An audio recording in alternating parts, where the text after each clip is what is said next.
After my parents hired my brother as my new boss, he demoted me to ruin my career, then claimed it was for my own good and, hi, everyone. So, 28 work in the family business. Well, I did until recently. It's a medium-sized company that I've poured the last 6 years of my life into. After graduating with a business degree, I joined as a junior manager and climbed the ranks, eventually earning the COO position. It wasn't handed to me either. I busted my ass, proved myself, and had the numbers to back it up. The business was thriving, and I felt like I was doing something meaningful.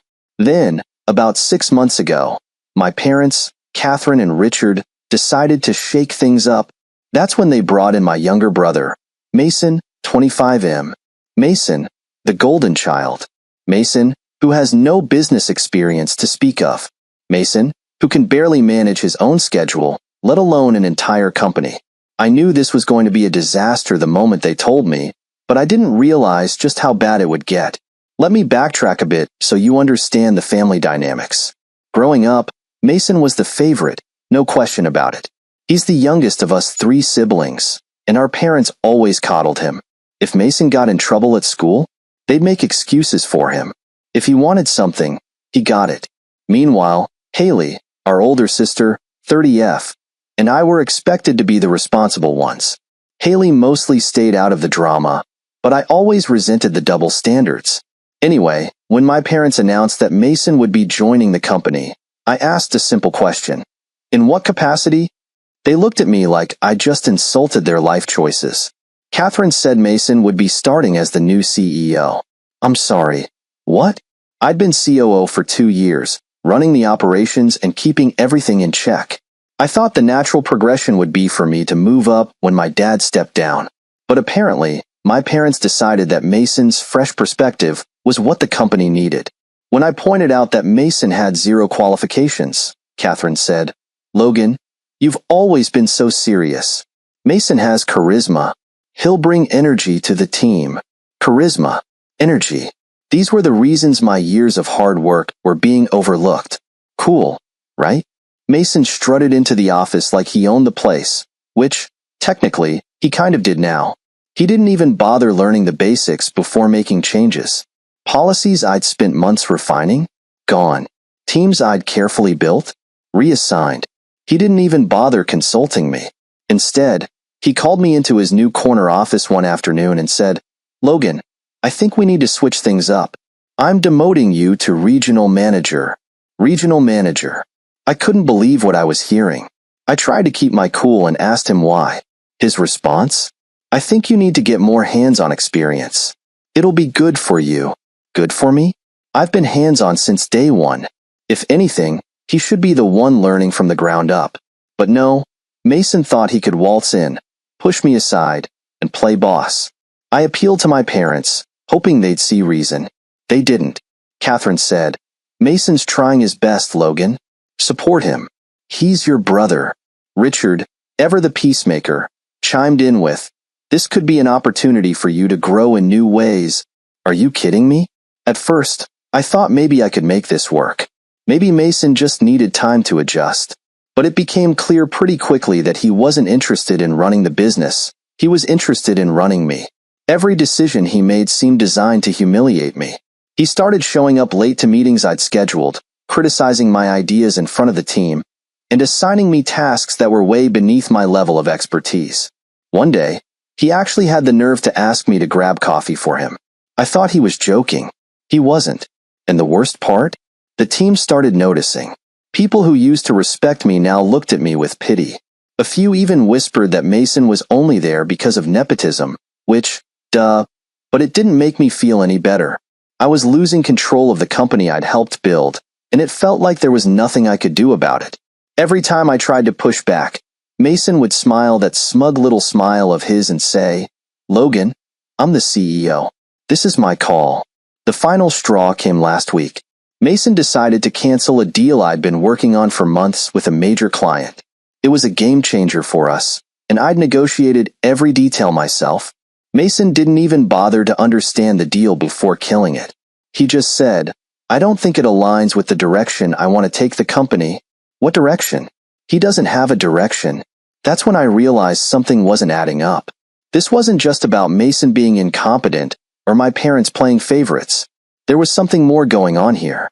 Why were my parents so insistent on propping Mason up, even at the expense of the company's success? Why did they seem so determined to push me aside?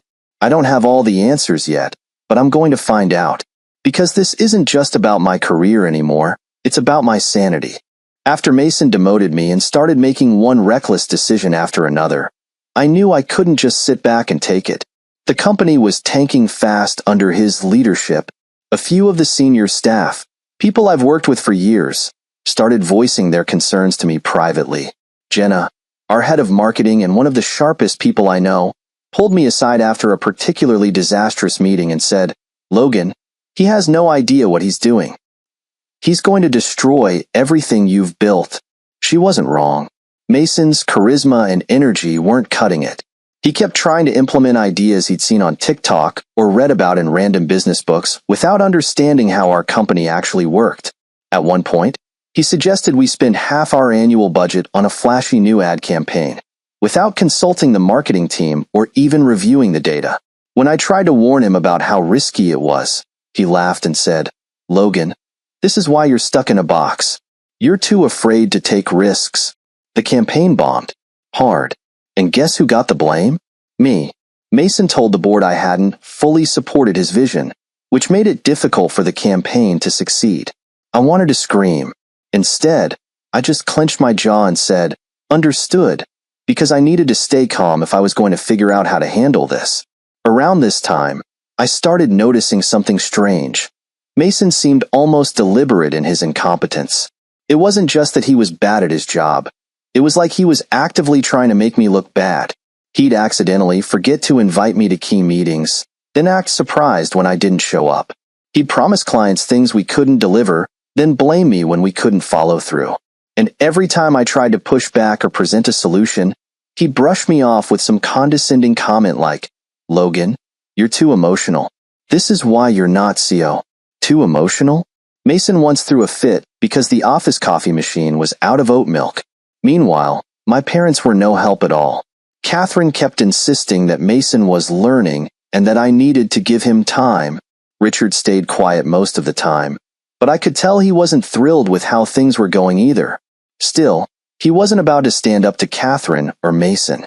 At this point, I was running on pure frustration. I couldn't figure out why my parents were so hell-bent on making Mason the face of the company. Sure, he was their favorite, but this went beyond favoritism. It felt like there was some bigger plan I wasn't privy to. That's when I decided to dig a little deeper. I started going through old company files, looking for anything that might explain my parents' sudden obsession with Mason's career. I wasn't even sure what I was looking for. Just something, anything, that could make sense of this mess. It didn't take long for me to find something suspicious. Buried in a stack of financial reports was a series of unusual transactions from about a year ago. Large sums of money had been funneled into a consulting firm I'd never heard of. The firm's name, Praxis Solutions, sounded generic enough, but when I looked it up, I couldn't find any real information about it. No website, no LinkedIn profiles, nothing. I brought this up to Lucas, my best friend and former college roommate, who happens to be a financial analyst. He agreed to help me dig into it. A few days later, he called me and said, "Logan, I don't think this Praxis Solutions is a real consulting firm. I think it's a shell company." A shell company, as in, a fake business used to hide money or move it around without anyone noticing. But why would my parents be involved with something like that? And what did it have to do with Mason? I didn't have time to dwell on it because Mason was cooking up his next big disaster. He decided to streamline operations by merging two departments, without consulting the department heads or even giving them a heads up. The merger caused total chaos, with employees unsure of their roles and projects falling through the cracks. When I tried to step in and fix the mess, Mason accused me of undermining his authority. It was like every decision he made was designed to create problems, and I was always the one left cleaning up after him. The tipping point came during a quarterly board meeting. Mason was supposed to present the company's performance, but he didn't bother preparing anything. Instead, he rambled on about vision and synergy while completely ignoring the hard numbers. When one of the board members asked about our declining profit margins, Mason froze and said, "Logan can explain that." Excuse me? I hadn't even been included in the prep for this meeting. I didn't have the data in front of me, and Mason knew it. Still, I did my best to answer the board's questions while Mason sat there smirking. After the meeting, he pulled me aside and said, "See, this is why I need you to stay in your lane. I'm the big picture guy. You handle the details." I wanted to punch him in the face. Instead, I just walked away. Because by this point, I'd realized something important. Mason wasn't the real enemy here. My parents were. They were the ones who'd put him in this position, and they were the ones enabling his behavior. If I wanted to fix this, I needed to go after the root of the problem. That night, I sat down with Lucas and Jenna to brainstorm a plan. We went over everything I'd uncovered so far: the shell company, the financial discrepancies, Mason's disastrous decisions, and started piecing together a strategy. If my parents thought they could push me out of the company I'd helped build, they were about to get a rude awakening. This wasn't just about saving my career anymore. It was about saving the company and my sanity. So, after my talk with Lucas and Jenna, I became obsessed with figuring out what my parents were up to. Mason was clearly their puppet, but for what purpose? Why push me aside after everything I'd done for the company? And why were they willing to risk the company's success for someone as wildly unqualified as Mason? Lucas and I kept digging into the shell company, Praxis Solutions, and it paid off. Turns out, Praxis wasn't just moving money around. It was a holding account for a series of real estate investments. That's where things got interesting. Some of the properties linked to Praxis were in my parents' name. Others? Mason's name. And the amounts being shuffled through these accounts were enormous. Far more than the company could afford to lose without serious consequences. I couldn't wrap my head around it at first. Were they embezzling from the company? If so, why? My parents are wealthy. They don't need to steal. And why involve Mason in something so reckless when he's barely capable of managing a grocery list? I decided it was time for some answers. The next weekend, I went to my parents' house for what I pretended was a casual family dinner. Mason wasn't there, which was just as well. I didn't want him running interference. After dinner, when it was just me, Catherine, and Richard sitting around the table, I brought it up. So, I started, trying to keep my tone neutral. "I came across something interesting in the financial reports recently." Catherine raised an eyebrow. "Oh, what's that?" "Praxis Solutions." I let the name hang in the air for a moment, watching their reactions. Catherine stiffened slightly.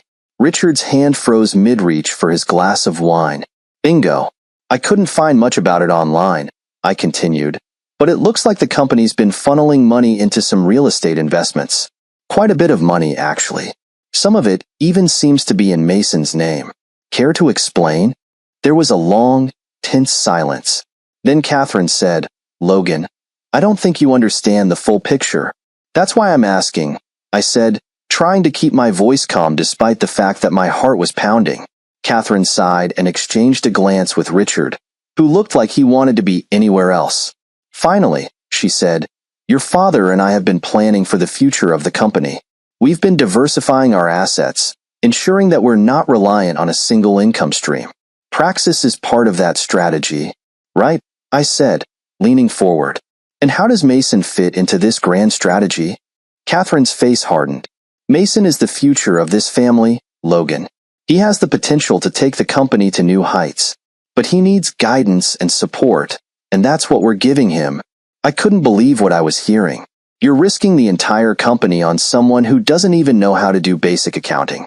Mason doesn't care about the business. He's using it as his personal playground."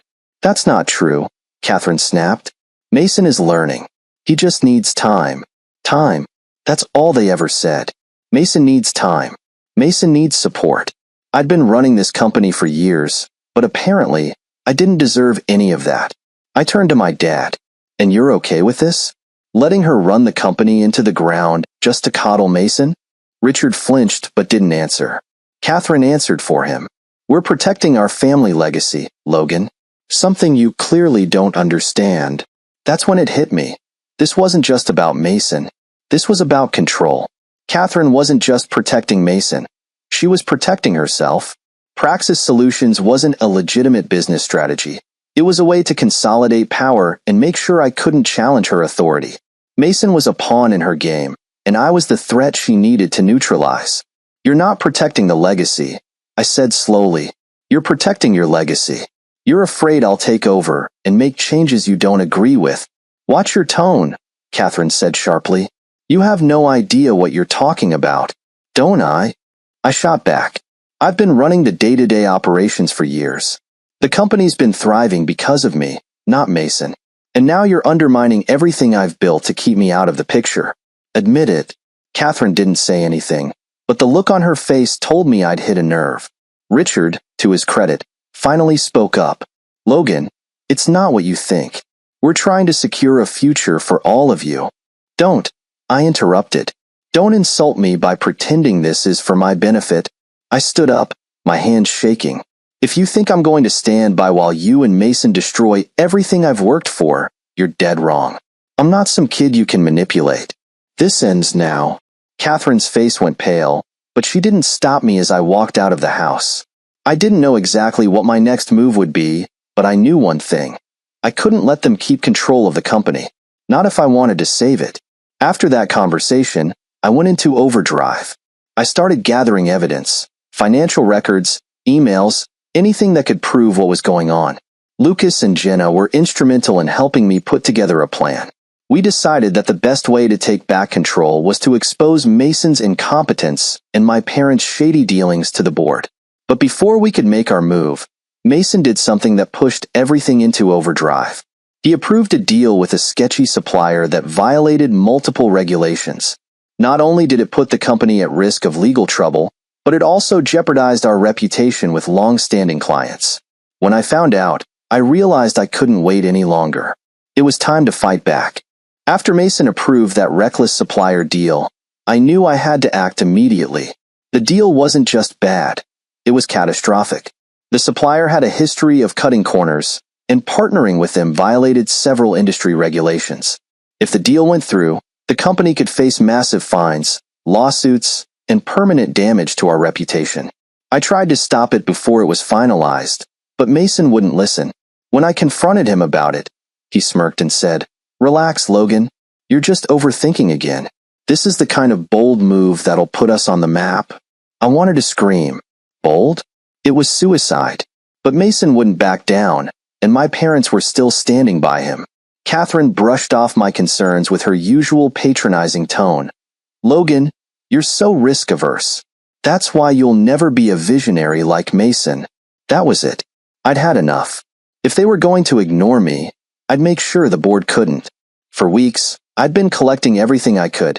Emails, financial reports, meeting transcripts, anything that would expose what was really going on. Jenna was a huge help here. She'd been quietly documenting all of Mason's missteps, from missed deadlines to inappropriate behavior. Together, we compiled a damning case against him. Lucas, meanwhile, was digging deeper into Praxis Solutions. He found more shady transactions, including payments to consultants who didn't exist and unexplained withdrawals that lined up suspiciously with Mason's lavish spending sprees. It was all starting to come together. Mason wasn't just incompetent, he was benefiting from my parents' scheme in ways that went far beyond favoritism. The final piece of the puzzle came when Lucas discovered that one of the properties Praxis had invested in was a beachfront condo, in Mason's name. My parents were siphoning company funds to bankroll his lifestyle. I called an emergency meeting with the board. I knew I'd have one shot to convince them, and I needed to come prepared. Jenna and Lucas helped me put together a presentation that laid out everything. The financial discrepancies, the supplier deal, Mason's incompetence, and my parents' role in enabling all of it. The day of the meeting, I walked into the boardroom feeling like I was about to go to war. Mason was already there, lounging in his chair like he didn't have a care in the world. Catherine and Richard sat beside him, looking confident as ever. They clearly thought this was going to be another one of their family discussions where they could brush off my concerns. But this wasn't a family discussion. This was business. I started by outlining the supplier deal and explaining why it was a disaster waiting to happen. Then I moved on to Mason's track record, listing every poor decision he'd made since becoming CEO. As I spoke, I could see the board members exchanging uneasy glances. They'd been skeptical of Mason from the start, but now they were starting to realize just how bad things really were. Then I dropped the bombshell, the Praxis scheme. I showed them the financial records, the shell company details, and the property in Mason's name. By the time I was done, the room was dead silent. Mason was the first to speak. "This is ridiculous," he said, his voice shaking. "Logan's just bitter because he's not in charge anymore." "Bitter?" I shot back. "Bitter doesn't even begin to cover it. I've spent years building this company, only for you to waltz in and treat it like your personal playground. This isn't about me being bitter. It's about you being unfit to lead." Catherine jumped in, her voice cold. "Logan, you're overstepping. This is a family business. We make decisions as a family." I turned to the board. "Does this look like a family business to you? Because to me, it looks like a slush fund for Mason's lifestyle. If you want this company to survive, you need to take action now." The room erupted into chaos. Mason tried to defend himself. Catherine kept insisting that I was blowing things out of proportion, and Richard just sat there looking like he wanted to disappear. But the board wasn't buying it. By the end of the meeting, they'd voted unanimously to suspend Mason as CEO pending further investigation.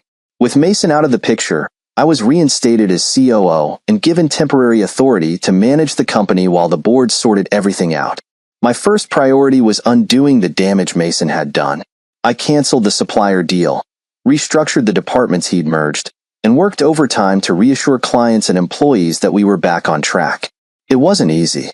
The company's reputation had taken a hit, and morale was at an all-time low. But with Jenna's help, I managed to stabilize things. Slowly but surely, we started to recover. Meanwhile, my parents were furious. Catherine called me almost daily, demanding to know why I was turning on my own family. Richard sent a few half-hearted messages asking me to reconsider. Mason, of course, was nowhere to be found, probably sulking in his beachfront condo. I didn't care. For the first time in months, I felt like I could breathe again. Just when I thought things were settling down, Lucas came to me with one final revelation. While digging through Praxis's financial records, he'd found evidence that the shell company wasn't just funding Mason's lifestyle, it was also being used to cover up losses from a failed investment my parents had made years ago. They'd been quietly bleeding the company dry to pay off their debts, and Mason's appointment as CEO was their way of keeping me from finding out. I felt sick. My own parents had been using the company I'd worked so hard to build as their personal piggy bank, and they'd thrown me under the bus to protect their secret. That was the moment I realized I couldn't trust them anymore. Not with the company. Not with anything. At the next board meeting, I presented Lucas's findings and made my case for permanently removing Mason and my parents from any decision-making roles in the company. It wasn't easy. Catherine fought tooth and nail to keep her influence, but in the end, the board sided with me. Mason's role was officially terminated, and my parents' voting power on the board was significantly reduced. I was appointed interim CEO, with the understanding that I'd need to prove myself over the next year. Fine by me. I wasn't interested in power plays. I just wanted to fix the mess they'd made. Since then, I've been working non-stop to rebuild the company. It hasn't been easy, but we're finally starting to see real progress. As for my family, well, things are tense, to say the least. Catherine and Richard still think I betrayed them, and Mason refuses to speak to me. Haley's been supportive, but even she's wary of taking sides. Honestly, I'm okay with that. I've learned the hard way that family and business don't always mix. For now, I'm focused on doing what's best for the company and for myself. After I was officially named interim CEO, the work of rebuilding the company began in earnest. Mason's time as CEO had left us with more problems than I initially realized. Client relationships had been damaged, employee morale was at an all-time low, and the financial mess my parents had created was worse than I'd anticipated. It felt like I was trying to put out a dozen fires at once. Jenna was a lifesaver during this time. She stepped up in a big way, taking on more responsibility and helping me rebuild trust with the team. Together, we started addressing the most immediate issues: stabilizing operations, renegotiating contracts with frustrated clients, and reassuring employees that we were moving in the right direction. One of the toughest parts was dealing with the fallout from the Praxis Solutions scandal. While the board had agreed to keep the details private to avoid a public scandal, the internal investigation had made it clear just how deep the problems ran. My parents had been siphoning money from the company for years, using it to cover their bad investments and fund Mason's lifestyle. It was infuriating to realize how much damage they'd done, but at least now I had the authority to stop it. Speaking of my parents, things between us are complicated. Catherine is still furious with me. She's convinced that I betrayed the family by going to the board and taking Mason down. She's tried to reach out a few times, but it's always the same conversation. Her trying to justify her actions and me refusing to let her off the hook. I don't know if we'll ever fully reconcile, and honestly, I'm okay with that. I can't keep letting her manipulate me. Richard, on the other hand, has been quieter. I think he feels guilty, though he hasn't said it outright. He's reached out a few times to check in, but I can't tell he doesn't know how to repair the damage. Part of me wants to forgive him, but another part can't forget how he sat by and let all of this happen. And then there's Mason. I haven't spoken to him since the board voted to remove him. He sent me a single text after the meeting. "You'll regret this." That's it. No apology, no acknowledgement of the chaos he caused, just a threat. I doubt he'll ever take responsibility for his actions, and I've made my peace with the fact that we're probably not going to have a relationship moving forward. It sucks, but I'd rather have distance than more drama. Haley has been a surprising source of support through all of this. She stayed out of the initial conflict, but once everything came to light, she reached out to let me know she had my back. "You did what had to be done," she told me over coffee one morning. "Mason and Mom might never see it, but you saved the company and the family in a way." It meant more than I can say to hear her say that. About 2 months after I was named interim CEO, the board approached me with an offer. They wanted me to take the role permanently. At first, I wasn't sure if I wanted it. After everything that had happened, the idea of tying myself even more deeply to the company, and, by extension, my family, felt overwhelming. But the more I thought about it, the more I realized that this wasn't just about the company anymore.